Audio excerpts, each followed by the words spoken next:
Hello, and welcome to this insightful journey into Brené Brown's transformational book, Daring Greatly. Whether you're here to gain a deeper understanding of vulnerability, explore ways to embrace courage, or learn how to foster more meaningful relationships, this summary will guide you through the heart of the book's powerful lessons. So, grab a cup of tea, settle in, and let's discover how daring greatly can transform your life. Understanding the title, what it means to dare greatly. The title of the book is inspired by Theodore Roosevelt's famous speech, The Man in the Arena. Brené uses this metaphor to frame her central message: living fully and authentically requires stepping into the arena, being seen, and taking risks, even if it means facing failure, criticism, or discomfort. To dare greatly is to embrace vulnerability. It's about showing up in your life, relationships, and work with your whole heart, even when the outcome is uncertain. Brown reminds us that courage and vulnerability are not mutually exclusive. In fact, they're inseparable. The power of vulnerability.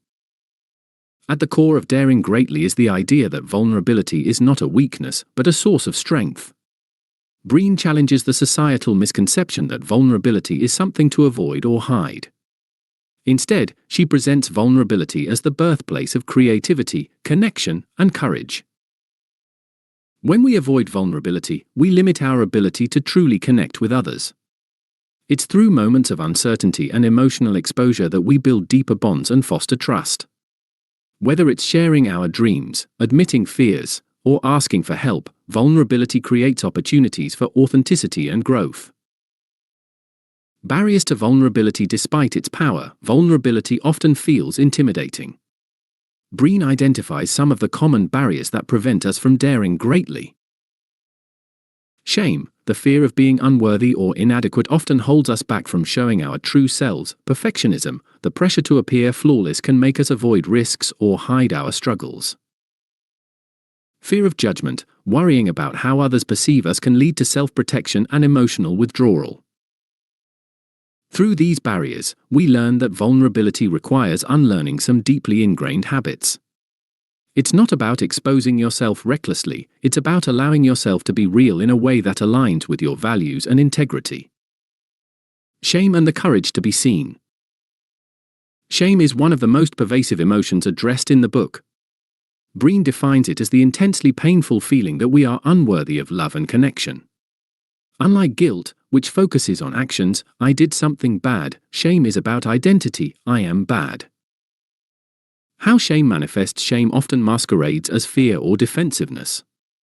It might appear as self-doubt, the need to control, or the fear of being rejected. Left unchecked, shame can isolate us, damage relationships, and prevent us from taking risks.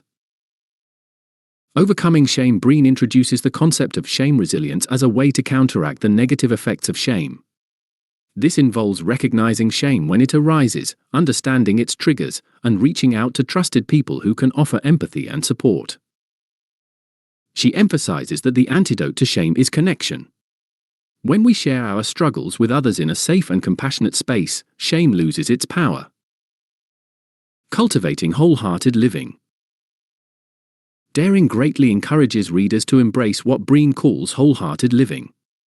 This means living from a place of worthiness, where we believe we are enough just as we are. It's not about being perfect, it's about showing up with courage, compassion, and authenticity.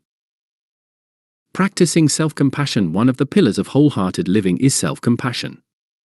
Brené draws on the work of Dr. Kristin Neff to highlight how treating ourselves with kindness can reduce shame and increase resilience. Instead of criticizing ourselves for falling short, we can acknowledge our humanity and give ourselves grace.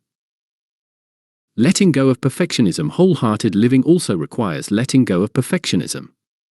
Brené describes perfectionism as a defense mechanism, a way to shield ourselves from judgment or failure. But striving for perfection disconnects us from our authentic selves and prevents us from taking meaningful risks. Instead, Brené encourages us to embrace our imperfections and recognize that they are what make us unique. The importance of connection and belonging. A central theme of daring greatly is our deep need for connection and belonging. Breen explains that humans are wired for connection. It's how we find meaning and joy in life. However, true belonging requires us to show up as our authentic selves, even when it feels vulnerable. Fitting in versus belonging. Breen makes an important distinction between fitting in and belonging. Fitting in involves changing ourselves to be accepted by others, while belonging means being accepted for who we truly are. When we prioritize belonging over fitting in, we create deeper and more meaningful connections. This might mean having the courage to set boundaries, express our needs, or say no to relationships that don't align with our values. Daring greatly in leadership and work. Breen extends her ideas to the workplace, offering insights on how vulnerability and courage can transform leadership and organizational culture.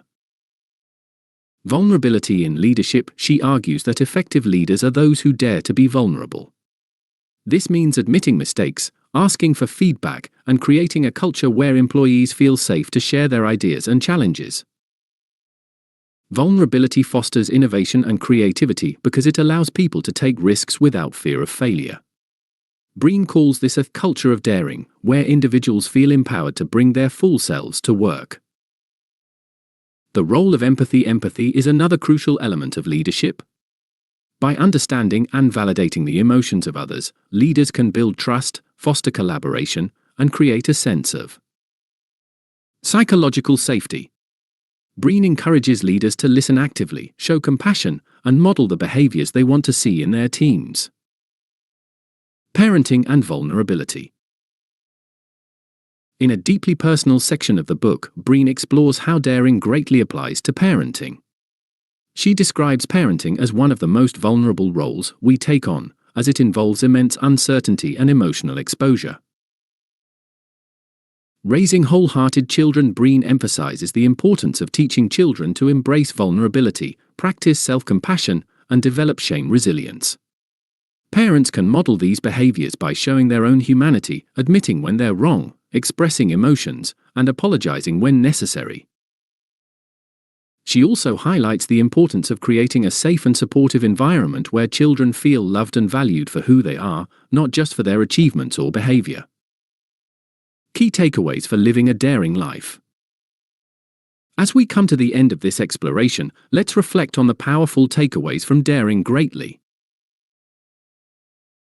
Vulnerability is a strength, not a weakness. Shame thrives in silence, but dissolves in empathy. Wholehearted living is about embracing imperfection and believing in our inherent worthiness. True connection requires authenticity, not conformity. Courage is a choice that we make every day, even in the face of fear or uncertainty. A gentle call to action. Thank you for joining us on this journey through Brené Brown's Daring Greatly. We hope this summary has inspired you to step into the arena of your own life and embrace the power of vulnerability. If this message resonated with you, consider sharing it with someone who might benefit from its insights. And remember, daring greatly doesn't mean being fearless, it means being brave enough to show up, even when fear is present. So, let's dare to live, love, and lead with our whole hearts. Thank you for watching, and we'll see you in the next video.